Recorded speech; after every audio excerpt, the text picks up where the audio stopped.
Three friends boarded Disney's Galactic Starcruiser to seek their destiny and emerged as heroes of the Halcyon.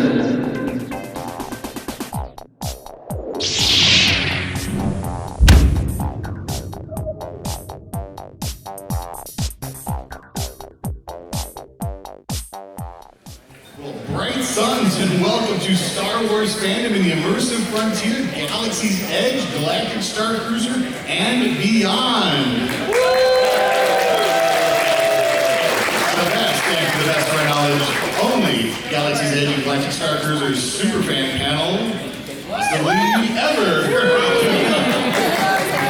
Well, I'm Superfan Martin, and with me are Superfan Christine. Aspiring Superfan Nick. And Superfan Drew. So before we get started, let's find out how many of you have been to Galaxy's Edge? Raise your hand. A few, just a few. Yeah. Now I kind of want to know who hasn't been. Who hasn't been. And why? Good, thank you. Let's go right now. You're doing something, and I thank you for coming. Now, how many of you have been to Galactic Starcruiser? Yeah! Love it, love it, love it. Sean, amazing. Yeah. Amazing. Yeah, cool. So Disney actually brought us into Star Wars with Star Tours, of course, in 1987. Absolutely amazing and spectacular. But it actually started a little bit earlier than that. So we presented for you a timeline of immersive theme park entertainment. It started, of course, back in 1955 with Disneyland. That's where the game really changed back then, of course. And they perfected a little bit with Magic Kingdom. Let's not get into an East versus West right here while we're here today. I actually like Universal Studios sometimes too. Are there any other fans of the Jaws ride out there? Yeah! Very nice, excellent, excellent. And of course their theme park motto was, you can ride the movies, and that's really kind of where the theming actually got a little bit more direct and personal. And of course, back in 2010, Universal really changed the game with the Wizarding World of Harry Potter. And that of course is when they decided, what if we theme the land and not just the ride? And Disney actually kind of went through and decided to do the same thing with Pandora in 2017 with the help of, that director guy. And it's really nice, but really where things got kicked up a notch is with Galaxy's Edge and Galactic Starcruiser, of course. And there's a name that we would be remiss not to mention, looking through the whole timeline of immersive that Drew has curated for us here.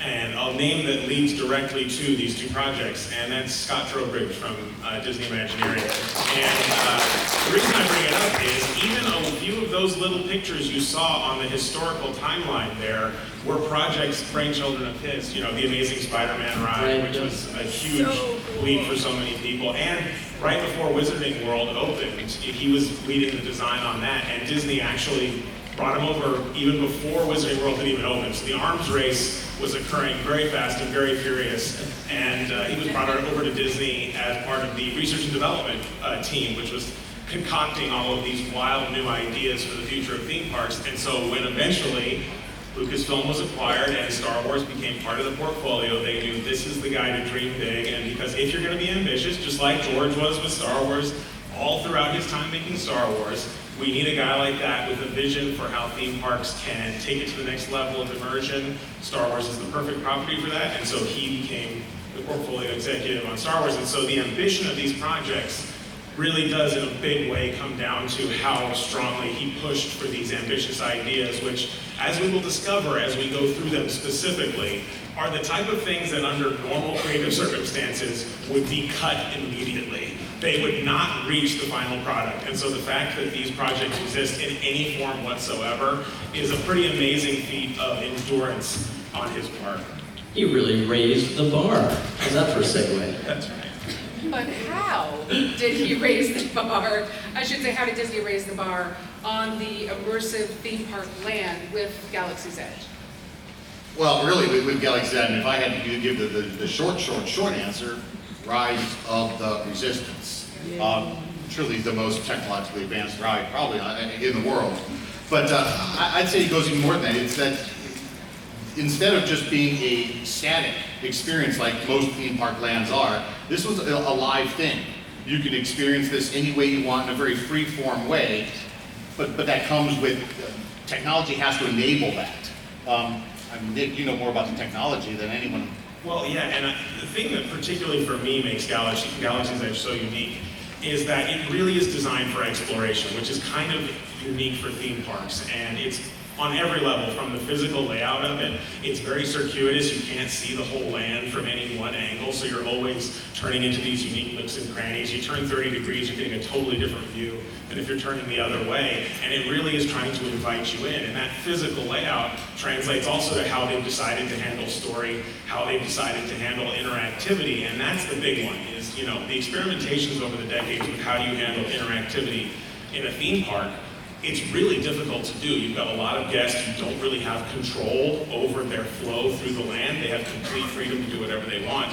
And so they translated that into a piece of technology that they called the DataPad app, which was a sub-app within the Play Disney Parks app that essentially allows you to unlock layers of story about the physical placemaking that they've done. Disney has always been good at telling story through placemaking, because one of my soapbox things is plot is not story, and the type of story you can tell in a theme park doesn't necessarily have to be plot heavy. You can look at the environment and derive the nature of the people who live there. Why was it built this way? What sort of generations have lived here? How have they changed it? How have they had to adapt to it? And so not only can you observe that in the physical placemaking, they decided, let's build this incredibly deep app that will let you touch the land in a way no one's really touched the land before. And that includes every single corner of it. You can hack it, you can hack terminals for either the First Order or the Resistance. You can find out who owns that shop, who's doing all this. And that is the magic of that app. But the technology it took to do it had to be literally poured into the concrete of the land. And that is a level of commitment no other parkland had really been able to do since. And even the kind of reaction to that, the competitive sort of like, okay, well, we're gonna do Super Nintendo at Universal now. They have a more guest-facing app that is like in your face, come on, get on the leaderboard, do these things. But it's about a mile wide and an inch deep. You know, it doesn't have the number of sheer interactive points that Galaxy's Edge has. And that technology is pretty impressive even to this day. But really, what technology specifically is it that enables the immersive activities at Galaxy's Edge? Well, you mentioned that the technology was poured into the concrete, and the number one technology is something that I've been fascinated with since it was first kind of discovered, which are Bluetooth beacons. Bluetooth beacons is just a miraculous piece of technology that you can use to see where your phone is versus where your phone is, where your phone is. It's not tracking Nick or Christine, it's tracking Nick or Christine's device. And by having that follow you around the park, it enables you to kind of maintain a state of where the guest is and what the guest has done. And if you go on Smuggler's Run, for example, you'll take the ride and maybe you don't do a great job and Hondo's pretty angry at you and your score's not so great.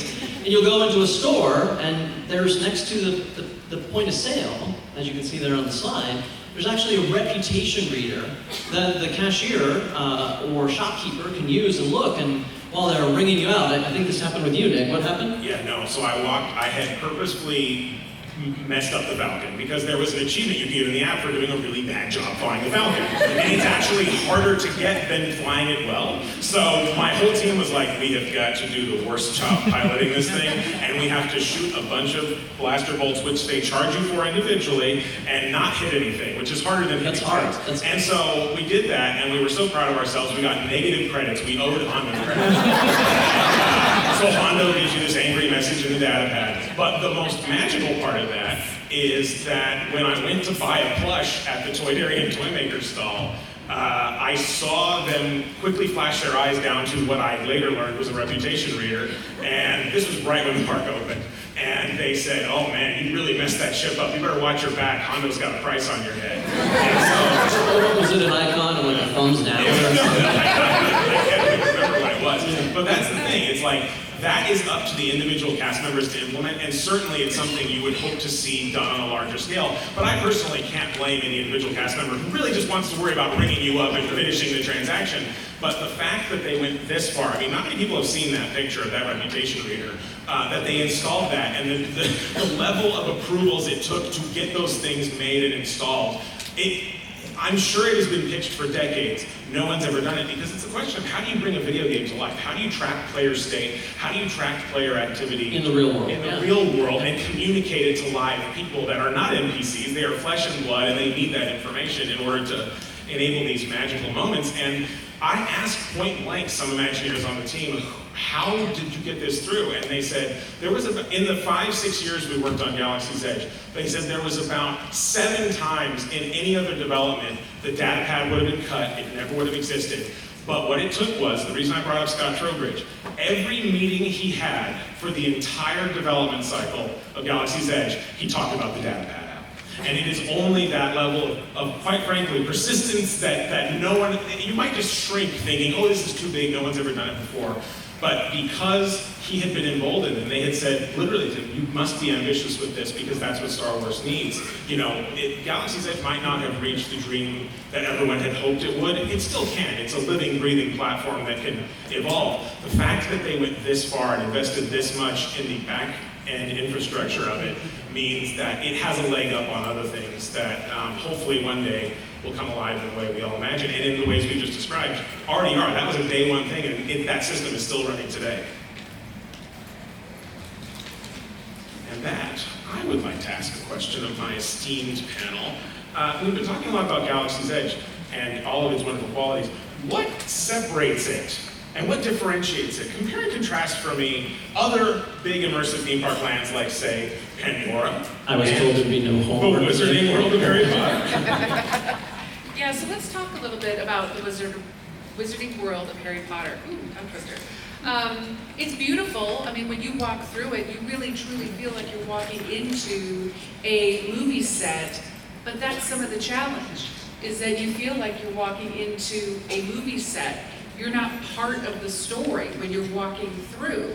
Now, you may walk into Ollivanders and you may be looking to buy a wand, and maybe that interaction with the storekeeper might feel like you're part of the movie, but it's not filled with the same nuances. It doesn't invite you in to create your own story. It's almost as if you're living through Harry Potter's story while you're there.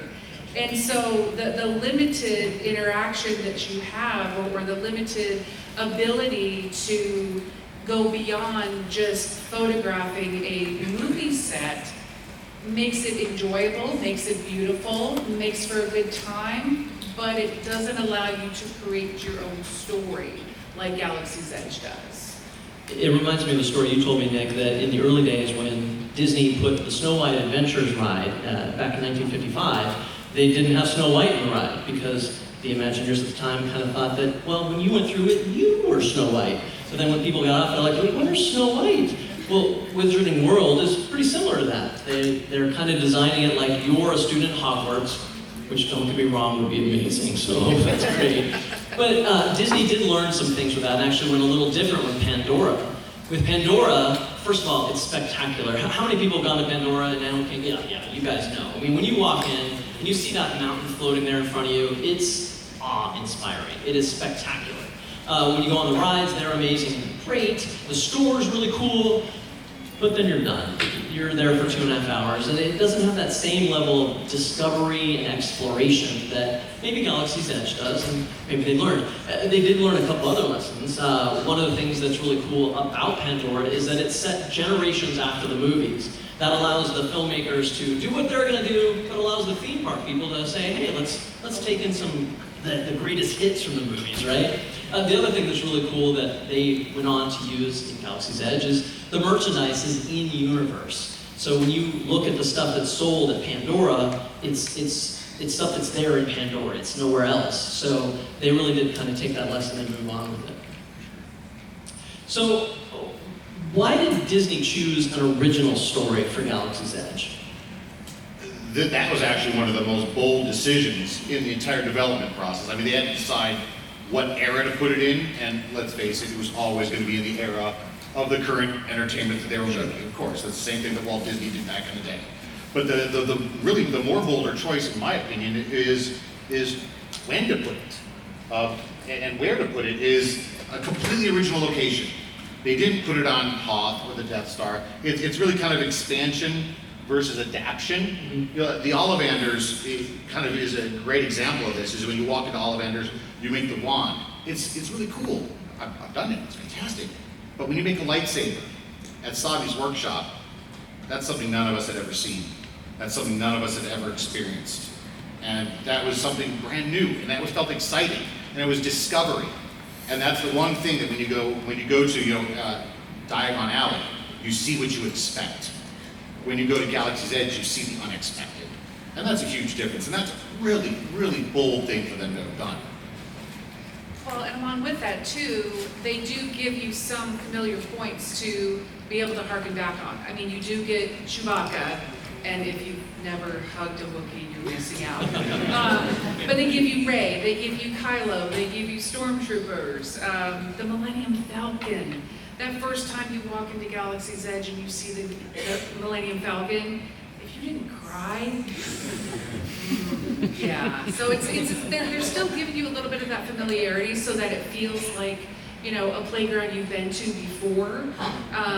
But they do expand it, like Martin said, to where you can take that little bits of pretend and take it farther into the park. You're still, even if it's just mentally, you are creating your own story as you're walking through the park. I don't care how many times you go to Galaxy's Edge, I still get misty every time I see that Falcon. Plain and simple. Well, now, of course, we've got a segue because, you know, just like Jeff Golden said, is there going to be any Starcruiser in the Starcruiser panel? Why, yes, Drew, there is. In fact, let's talk about that. How did Galactic Starcruiser go just that next level, or 1,000 levels beyond where Galaxy's Edge went? Yeah, for me, that's similar to the answer with Galaxy's Edge being a leap. The way Starcruiser decided to handle interactivity was another kind of cosmic leap forward. And it's a type of interactivity that you actually couldn't do in a theme park land. And that's another one of my little soapbox things. I like to just bust another myth here, which is there's a narrative that emerged about Starcruiser, and I promise I won't spend too much time just knocking down all the fake stuff people say about Starcruiser, because that would take all day. But the one kind of narrative that came out of, there was all these ideas for Galaxy's Edge that didn't get made, and so they put them behind a paywall, and that was Starcruiser. That is counterfactual both to just how you design these things and how it was literally designed, which is they were made at the same time. Like, they were being designed simultaneously. And so the type of interactivity you can put in a fixed experience that is 2 days long, where everyone's loading in together and everyone's loading out together, and you know that they're in this controlled environment. Of course, a theme park land is still controlled, but they have, you have complete freedom of, I might leave the land, I might go on a roller coaster, and then I might come back.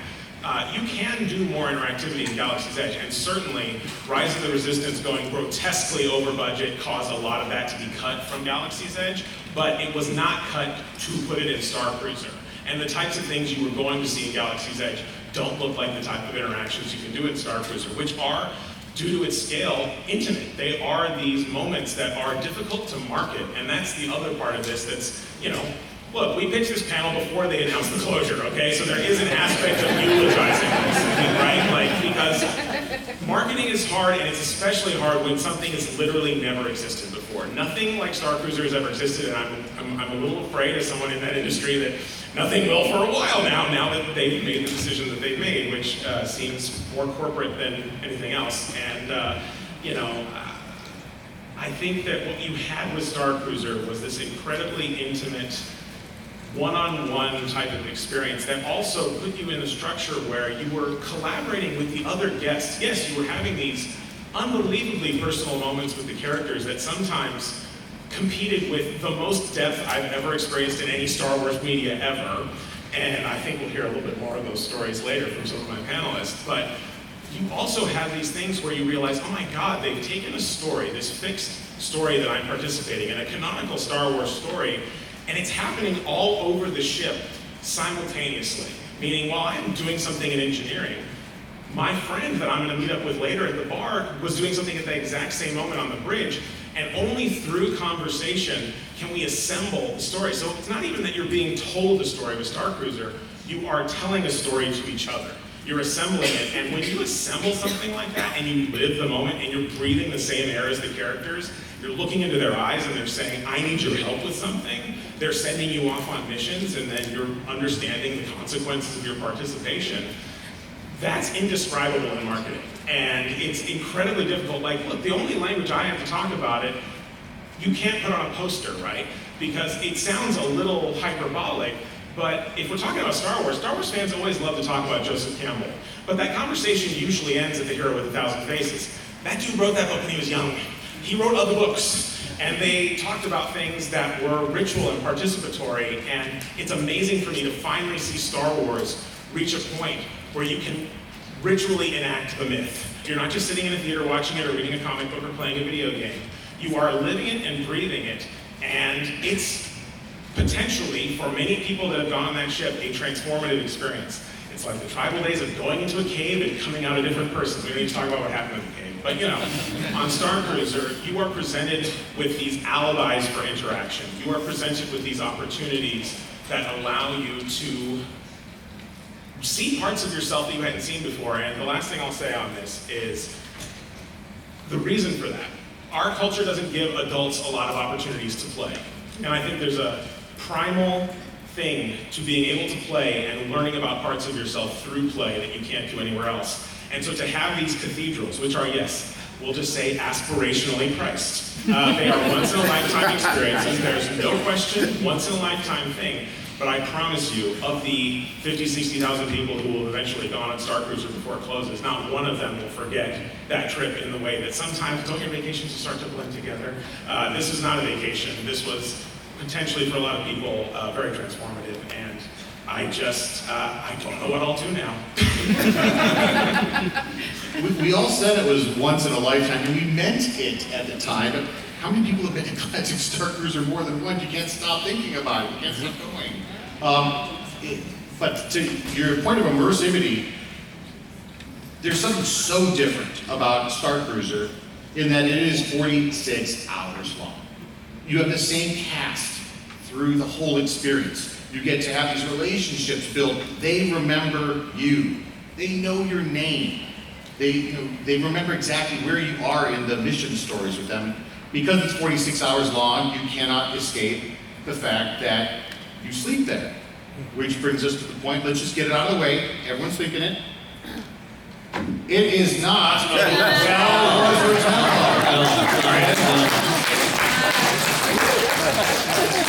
They never did get in front of this point, but I don't want to get lost in that. You know, it's funny, we laugh at it, but do you mind if I say my analogy? Oh, please. So here's my quick analogy. I'm sorry you've accessed one of my bits. If you've heard this before, I apologize. So calling Starcruiser a hotel, which Disney never did, by the way. I just want to say that Disney never called it a hotel. It would be like looking at the first car and calling it an expensive chair. A car has a chair in it, sure. You don't buy a car to have the chair, but in order to drive the car, you need a chair. And so the experience is long enough that you need a bed, but the fact that it has a bed doesn't mean it's a hotel. Sorry, that's the end of it. I have more time to be mad at that point. But let's go back to our happy place. Can we talk about one for a moment? If you want to go next level immersion, I mean, you walking on board, there is a Rodian there. And this Rodian is beautiful. Like, this is not a Rodian we've used to seeing, and she talks to you in complete Huttese. You have no idea what she's saying, and you understand everything she's saying. And that's not something you will see anywhere else. We hope to see Galactic at some point. But I truly, that was a transformative moment for me. You want to talk next level immersion? I've never felt more like I was in Star Wars than the first time I stood next to Wani. But let's actually chat about specific experiences in Galactic Starcruiser that are not available like anywhere else. Well, again, because Starcruiser is confined to approximately 300 people at a time, they have the ability to do things like putting you on the bridge as a guise to, let's do some fun training together that we'll never use in the future. I'm sure everything will be fine. But it's like a video game. And you have an opportunity to work with the other people on the bridge at that time and form a bond. You're a gunner, you're using the shields, you're using the loaders, and at the end you have a big boss that you're all working together to try to eliminate. The other thing that they have for you is the Saja's dojo. I mean, to walk into a dojo with the Saja who are so Jedi-like in this world, and have them show you how to use a lightsaber. I can tell you my own story that when you are in lightsaber training, there's an opportunity once everybody gets to go through the sabers and everybody gets to go through the shields, that the Saja will talk to you and go through a story to where it's like, okay, now let's really focus on the Force and let's really, concentrate and really think. And I was the first one up there to use the lightsaber, and I'm like, oh, I'm doing it. This is amazing. I'm hitting every one, and this is, I don't know how, but I can feel it through me. And at the end of it, I went, oh, there's the lights. Mentally, you kind of escape a little bit. And it's not something that they can do whenever you're walking through a place like Galaxy's Edge. It's a giant park. It's not small enough, it's not intimate enough to be able to utilize some of those things that they allow you to do while you're there. The other thing that makes it spectacular is the cast members who are acting on that ship and telling a story alongside you. Lieutenant Croy might come up to you in the sublight circle and say, hey, you look like somebody who's a BA, that was me censoring myself there. But I need your help. Can you come help me with this mission that I have? You might run into Ray in the hallway, as we did, and Ray will make a connection. There were 50 of us in that hallway, and Ray was talking to us. Ray made a personal connection. It had to be with at least 20 or 30 of us. And when you are in a room and Ray walks up to you and grabs your hand and says, thank you for what you've done today, it means so much, you start crying is what you do. It is just spectacular. The other thing that's so amazing about the Galactic Starcruiser is the theming is 100% complete. You go into the building and you take the elevator up to the second floor, but it's not an elevator, it's a transport. And it transports you up to the ship. And when you get out on that atrium and you walk in, you are in space, I'm telling you. It is and again, the folks laughing, the people who've gone on, they're nodding because it is the most crazy thing. The theming goes even further than that. You're luxury travelers on a space cruise, so they have a lot of space cruise activities like bingo, or they'll have line dancing. And at first you look at these things and you're like, really? This is what I'm paying for? But no, that's all a cover for the story elements that are happening behind you. Maybe somebody's trying to take Chewie and hide him in engineering because they don't want Croy or the Stormtroopers to find him.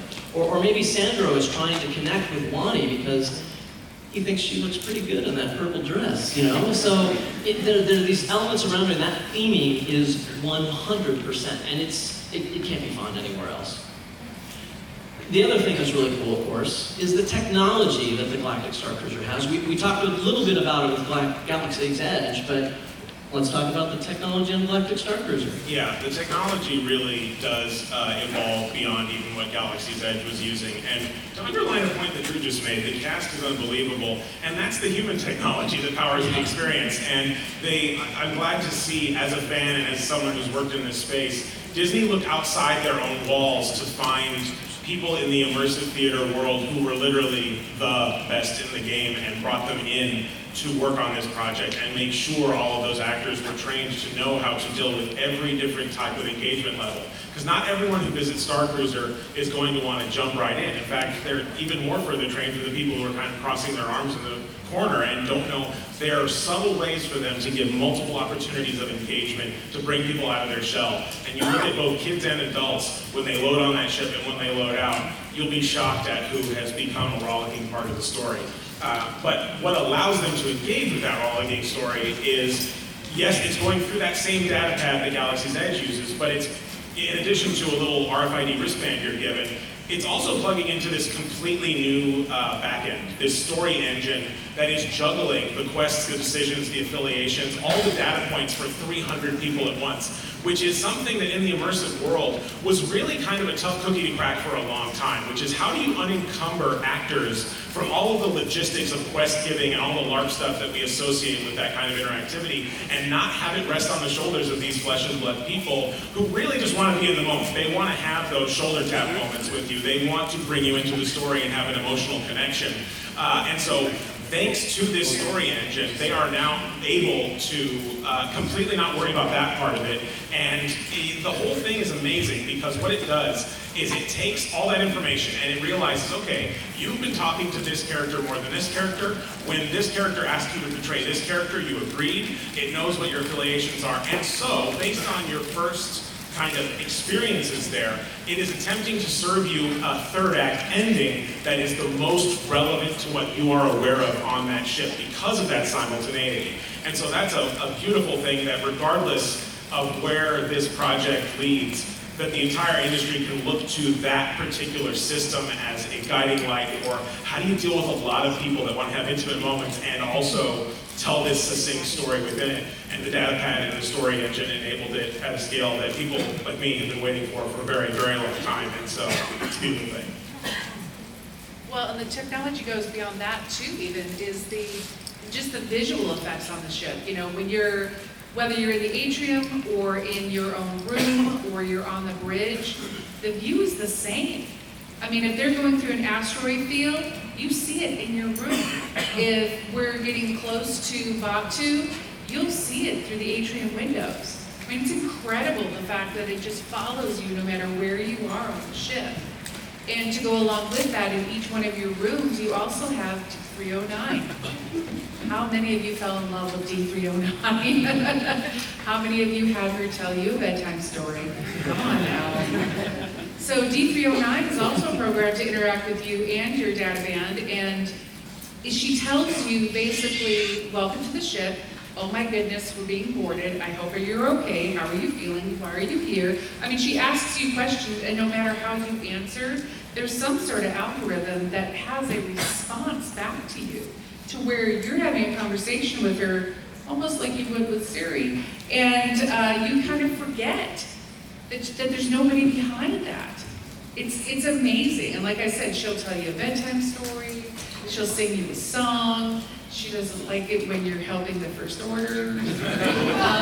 She needs to find out who owns those darn Dianoga eggs. Yeah, exactly. So yeah, it's pretty incredible. That's one of the things we can't imagine, that Disney isn't going to utilize that technology specifically somewhere else in the park, even if it's in your hotel room. Hello, Mickey. But yeah, it's amazing whenever you're on the ship and you're able to have a conversation with her. What do you want to do today? Drew, we talked about this. Oh dear. Don't do this. Now, I'm going to ask the panel, that is one of many experiences you can have. Do we want to take a minute to talk about our favorite experiences? Or I know we're running a little short on time. Do we want to skip forward to what's next? I say, let's do favorites fast. Okay, Right. favorites fast. This is Your going to be a version. few of our favorite memories, and since I asked the question, I'll go ahead and start first. So, one of my favorite moments, okay, good, we've got a picture here. Good thing I didn't place past it, you wouldn't be able to see this lovely picture. Okay, so there's a room called the climate simulator on the ship. And, it's used for many different types of experiences and scenes, but I had found myself on one of my voyages, I had completed all of my missions, I had completed all my tasks, I was waiting for the resolution of the story, and my wife and I were just like, what should we do? We know there's something cooking. We should, be ready at any time for a red alert to go off. And so she said, let's go down to the climate simulator. And I said, oh, that sounds like a good idea. So we went down there, thought it would be peace and quiet. Turns out, apparently, I don't know if this is always true, that's where the actors are kind of staging before the big finale. So we came in and saw Sandro playing a sweet little tune, reminiscing on his journey, the trials and tribulations of his love life that he's been experiencing on the ship. And then there's just Asaja in the corner kind of meditating. I thought, what a sweet moment this is. I'm so glad I saw this. But didn't stop there. The mechanic Sammy runs in and starts, panickingly looking, and he kind of calms down when he sees me and decides to take it as this one-on-one moment to unwrap about the experience that we've had so far, and that dovetailed beautifully. And so the reason I bring that up is you think there's these big signpost moments on the ship that are on your schedule, and those are great, those are spectacular, but so much of the magic of what you carry home with you are these moments in the margins. And that indeed for me has served as a great reminder in my own life. That it's like, it might be silly to say enjoy the journey, not the destination, but really though, it means just look to the side every once in a while, and you might find something even more magical just waiting for something big to happen than even when the big thing happens. Drew, what's your favorite moment? Well, I love that on our first voyage, at the very end, Martin's very famous for creating what we call Martin moments. And Wow. I looked out and I saw that Martin was talking with this actor who plays Wraith, one of the characters on the ship. And we were on the bridge at the very end, and Wraith walked in carrying a box, and inside the box were some replica medals from the Battle of Yavin that Wraith actually awarded all of us and spoke to us for a solid 10 minutes about how we were all vital to the, and the four of us were just crying. It was a way for that actor who, again, we'd spent a lot of time with over the last 2 days, but it wasn't an actor giving me a medal at the end of an event. It was Wraith, because I'd helped save the passengers on this ship, and it was the most magical thing, and I'll never forget it. What was on the box of medals, Drew? Yeah, so that was fun. Martin actually had written a nice placard on the box that said, Heroes of the Halcyon. So a couple months later when we were saying, we should do a podcast about this. There's a lot to talk about here. We were trying to think of the name, and I was like, wait, Martin, you already have it. It's right here. Christine, what was your favorite moment? So my favorite moment was being Wraith's right hand during the heist. And if anybody doesn't know, it is now canon that when Twi'leks cry, their skin changes color. Just saying, I was there, it happened. But it was pretty incredible because during the finale of that piece of it, everyone that's been part of the plan goes into the cargo hold, and Wraith gives the Hymenea stone back to Gaia to take back to Ryloth. But at that point, he turned to me and gave me the stone and said that he felt it was important that a Twi'lek give the stone to Gaia. And I just put the stone in her hand and I just said, take it home. Because at that point, I was a Twi'lek from Ryloth. I mean, you're so engaged and enraptured by the story that you're a part of that you start to believe it yourself. That's one of my favorite how good stories. they are. Your story about that, and just not even being a Twi'lek myself, observing, I wasn't even there on that voyage, but observing that scene play out. When you're reading a Star Wars comic or watching a movie, like, you think about the enslavement of the Twi'leks, and it's this theoretical tragedy, and you're like, oh, you understand it. When you're looking a Twi'lek character in the eyes, and you're hearing about the subjugation of her people, and what this object, this heirloom means to her, it's real. In that moment, your suspension of disbelief is just completely obliterated, and it feels like this authentic tragedy from a real culture. And we cannot go on without throwing a shout out to not just the cast, but the crew, the Blue Crew as they're called on the Halcyon. Everyone here has got a story about the Blue Crew. And Lucasfilm and Disney created this hundreds of millions of dollar installation with the best technology, the best imagineering, the best storytelling. And my favorite story came from the creativity of one of the Blue Crew. Here's the speed run version of my story. We're running out of time here. Is before our second voyage, we shot the three of us, Drew, Christy, and myself, shot really short character introduction videos. We were really very inspired by Mike Celestino's Antiquities web series. Woo, Mike! He did a full-length actual series set on the Halcyon. It's absolutely sensational, and it said, well, we want to shoot these movies too. So we did. So my short film was George Sakul, that's my character. The handsomest guy in the universe. But a holovid director. He created some of the most galaxy's famous holovids, and everyone loves it. When I went on Halcyon, the Blue Crew all knew who George Sakul was. We were so happy that George Sakul was on board.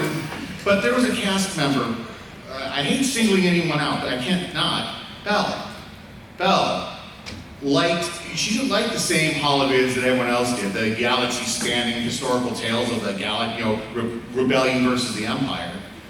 She loved the one holovid that George Sakul did that nobody else liked at all, and that's Polly the Porg. And of course, you're going to see that this whole character was just a love letter from me to George Lucas and fandom. And of course, it's Howard the Duck. But Belle just loved Polly the Porg. She was the #1 fan in the entire universe of Polly the Porg. And they were so clever about Their performance was so genuine, and they were so thoughtful. And what they did is Bell got other cast members to argue about who's the bigger George Sakul fan, which is it's such a riotous moment. And just they love Star Wars and they love George Lucas just as much as we do. And it's more than a job to them. And she actually got to, when we were on our third voyage, we met up with Bell again as a passenger, and they presented me with an actual handcrafted Polly the Borg that I'm going to treasure until the day I die. And just Bell's creativity, they were so clever, and just you could see it. I mean, she crafted this little pork. They put it in her village. It's got clothes. It's got the cigar. It's got the sunglasses. It's the most ridiculous thing. And I love the fact that when we told our favorite moments, there's not one of them here that was about the amazing screens on the bridge. There's not one of them that was about the amazing technology in the lightsaber dojo. It was about the cast and the crew using this incredible sandbox.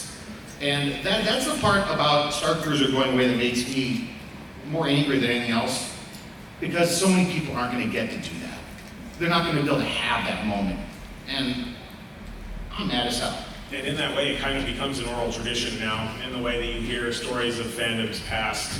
The people who've been able to go on this ship are going to be the stewards of that particular part of the story and the lore, because despite some people not enjoying the particular timeline decisions of Galaxy's Edge and Starcruiser, that decision enabled it to be a consequential canon story that does ripple out and affect other Star Wars stories. So what do we think is next? Beyond Galaxy's Edge, beyond Galactic Starcruiser? In that sense, I do think that story, those characters, those original characters that were created for both this and Galaxy's Edge, to keep it brief because we're short on time, I do think there are tendrils that stretch out in both directions, past and future, from when these events happen, that you could explore. As you're seeing here, Rey enters the Halcyon, has a showdown, and leaves not only with a very interesting object, she leaves with a droid that you've all fallen in love with in your time on the ship. So finding out where they're going, what's going to happen, past the time even we know of her story, that object would be a really interesting thing to have if you're going to start a school.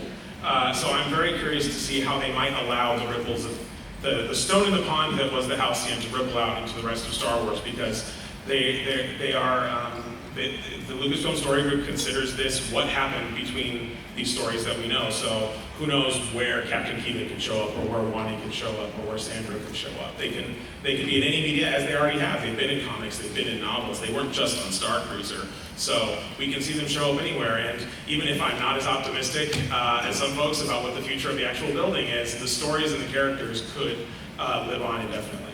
Well, speaking of the building, Josh D'Amaro did say a couple weeks ago, Josh D'Amaro's head of parks for Disney, that they can't talk about it right now, but they do have plans. So my hope is that they have plans for the building, Nick. That I do plan hope is probably in the shape of a wrecking ball, but don't get them on a soapbox either, guys. Careful. But I hope that they use it for maybe a dinner theater, or that they have the Gaia show, which is just spectacular. The music is amazing. The food is spectacular. They have this great space there. So if they're able to use that and repurpose that maybe a couple of years down the road, I think that would be an excellent use for that. How about the legacy of the Galactic Starcruiser, Martin and Christine?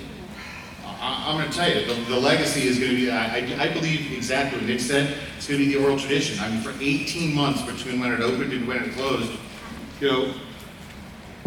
they let us step on stage. We were on a Star Wars set, in Star Wars costumes, talking to Star Wars characters within a canon story.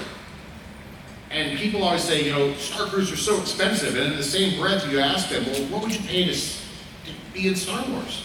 Anything. This was your chance. And I'm so glad so many people got on it, and I'm so mad people aren't going to be able to continue that. Well, Christine, what do you think? Well, it's not only that, but it's the creativity that came out of Starcruiser. Just like we talked about, Starcruiser is one of those things that allows you to play and kind of in your head go back to childhood, whenever pretending was okay, whenever taking a cardboard box and making it into a house was a cool thing and nobody argued, that was your house. This allowed people to do things like costuming, and everybody now has a 3D printer because you need to make something to bring on board with you to gift to your other cast members. They're making coins, they're making, I mean, Etsy shops have opened because of the different things. You know, it enforces what you have kind of forced down in your day-to-day. It pushes it back up. You know, that creativity where you no holds barred as a kid, that happens when you're on Starcruiser and you take it off Starcruiser with you. I mean, for the most part, none of us had ever costumed before, none of us had ever cosplayed before, none of us had ever learned before. And it was within days after getting off this ship that we started talking about when's the next voyage. So it's in a magical, magical place. And we're going to end with just saying that the Starcruiser fan community, you know, they say that, you know, concrete and steel is strong. This community is stronger. The building may go away, the community's not going anywhere. So we're going to stay, and we're so grateful for all the people that we've met this past 18 months. It's just incredible, the explosion of creativity, and we're seeing so many faces that we're so grateful to have met so many people we can't wait to talk to. And we love hearing your Halcyon stories. Contact us at Heroes of the Halcyon. We want to make sure those stories aren't lost. Tabuite. Well, really quickly, we're at one last thing is we are going to quick note. Christine, is there something going on in Orlando at the end of September? That was very subtle, Mark. Yes, so we do plan on having a meetup at some point on the 30th. That's the last cruise will disembark on the 30th, and we plan on throwing one hell of a party to celebrate. We're not going to have a funeral, we're going to have a wake. And I'll bring a literal soapbox so you can all There hear the real stuff. Dry dock denied. Exactly. So yeah, for anybody in the Orlando area, we would love to have you come out again. Just tell your stories. Everybody's so excited to hear from you. And we are so grateful that all of you came to see us today. Thank you. Starcruiser people are the best people.